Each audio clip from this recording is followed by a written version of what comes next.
Star Wars, the prequel trilogy. It seemed nobody liked these ones.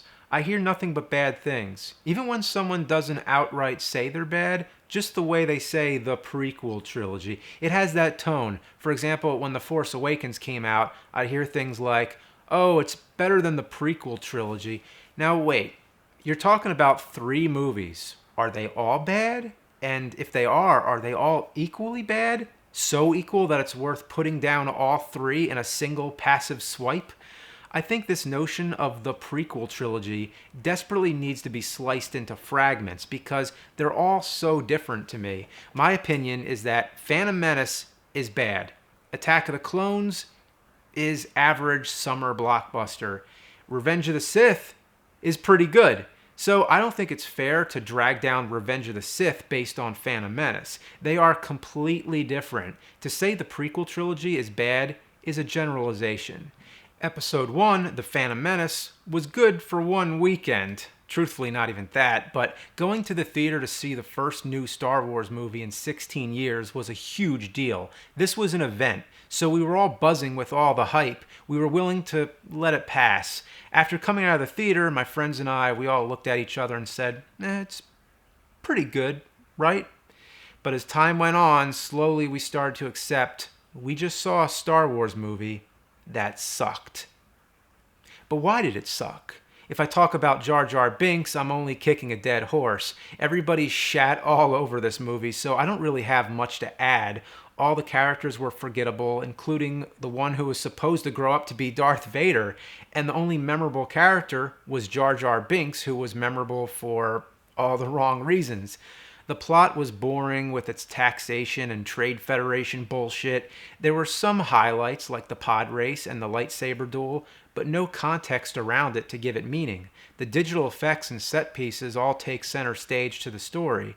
The fact that this was the first part of an epic story that we've come to love, it didn't feel like it really fit. It didn't tell us anything new about the world of Star Wars that we really cared to know. Episode 2, Attack of the Clones, like I said, was average. The presence of Christopher Lee made it worthwhile enough. Seeing him almost return to his Dracula role in a mainstream giant blockbuster Star Wars movie was totally unexpected. Also, seeing Yoda fight for the first time was a cool bonus. I mean, it was hilarious seeing this little guy flipping around in the air, but awesome just the same. Another thing, they used a lot of the same filming locations from New Hope. I wasn't even aware of that till later. They actually went back to the same desert in Tunisia and reconstructed the home where Luke lived, right on the same spot. There were little things like that I can pick out that I liked, but overall, it fell flat again. The love scenes between Anakin and Padme were cliché, and all the dramatic elements were pretty dull. It was entertaining when it's just being an action film, but once again, the context surrounding the action is not interesting enough. We do see important plot threads starting to take place, like the beginning of the Emperor's slow rise to power, but for the most part, I found this one to be forgettable. It's exactly that. Literally, every time I watch it, I forget about it. I don't hate it or like it, it just doesn't stick with me. Now, Episode 3, Revenge of the Sith. If all you remember is Darth Vader saying no, then give it another chance. Sure, there's plenty of moments like that you can nitpick, but this one actually had a story that mattered. This is the one that filled the missing chapter for me of everything I wanted to see that happened before the original trilogy, such as the tragic duel between Anakin and Obi-Wan. This film actually felt necessary. I cared about what was going on.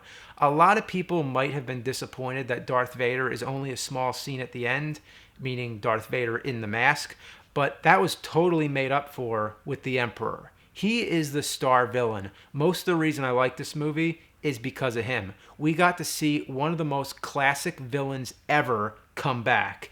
Ian McDiarmid is amazing. You would have thought since these were prequels, they would have gotten a younger actor to play him, but it's so awesome they got the same guy for the prequels. I wasn't even aware it was the same guy until Revenge of the Sith. It was a surprise to me. Also, seeing him fight Yoda is like something that would happen in fan fiction. The Emperor versus Yoda? I didn't expect this either. This was awesome. Don't miss the Opera House scene either. This is where the Emperor is telling Anakin a story about an older Sith Lord known as Darth Plagueis. It takes on a mythical feel, sort of like telling an old legend. Like in the original trilogy, there's lots of backstory about Anakin, and we know there was an ancient battle between him and Obi-Wan. Just like this movie shows us those things happen, it also gives us even more backstory to think about. It expands on the Star Wars lore, so there's always more mystery. Maybe we'll see some of that depicted in another Star Wars movie in the future. It's always possible. I know a lot of people didn't like Hayden Christensen, but I think his look was great. I think when he's acting with his face, he's good. It's just a lot of the lines he says are real clunkers, which can be attributed to the writing just as much as the acting. The music is some of the best John Williams has ever done. I really love the score in the third act when all the tragedy's happening and everything's going dark. I love how it ends on such a depressing note, but still there's some hope, a new hope, which leads us right into episode 4. It ties together nicely. For me, Revenge of the Sith holds up while the other prequels don't. It was 2 strikes, then a home run. Looking back, I don't think we needed 3 prequels, if only New Hope wasn't called Episode 4, so they had 3 episodes to fill, not really much of a way to get out of that one. But children growing up today now have many more Star Wars films to watch, which makes me wonder what the younger generations think. Episode 1 will no longer have the hype it once had, which means new audiences may have a fresher look. Also, for anyone who has children, you gotta wonder, what order do you want to show these films to your kids? Will you show them in chronological order or the order they were made? Will you show them the special editions first or the unaltered versions if you still have them? Will you make them see it the way you did or let them see it their own way and make their own judgment? For audiences in 1980, seeing The Empire Strikes Back for the first time, it was a complete shock to find out Darth Vader was Luke's father. That was one of the greatest movie twists of all time, but today's audience have a completely different perspective. If you saw episodes 4 through 6 first, it makes Vader out to be more mysterious and badass of a villain, and in the end, I think it was more powerful to see him turn good. But now, seeing how the first 3 episodes focus on Anakin, it makes him more out to be tragic. You see him fall. Either way, future generations are going to have a completely different point of view, and that's the same way that Star Wars took classic stories that have been retold through the ages. It started before any of us can remember, and it'll go on till the end of time.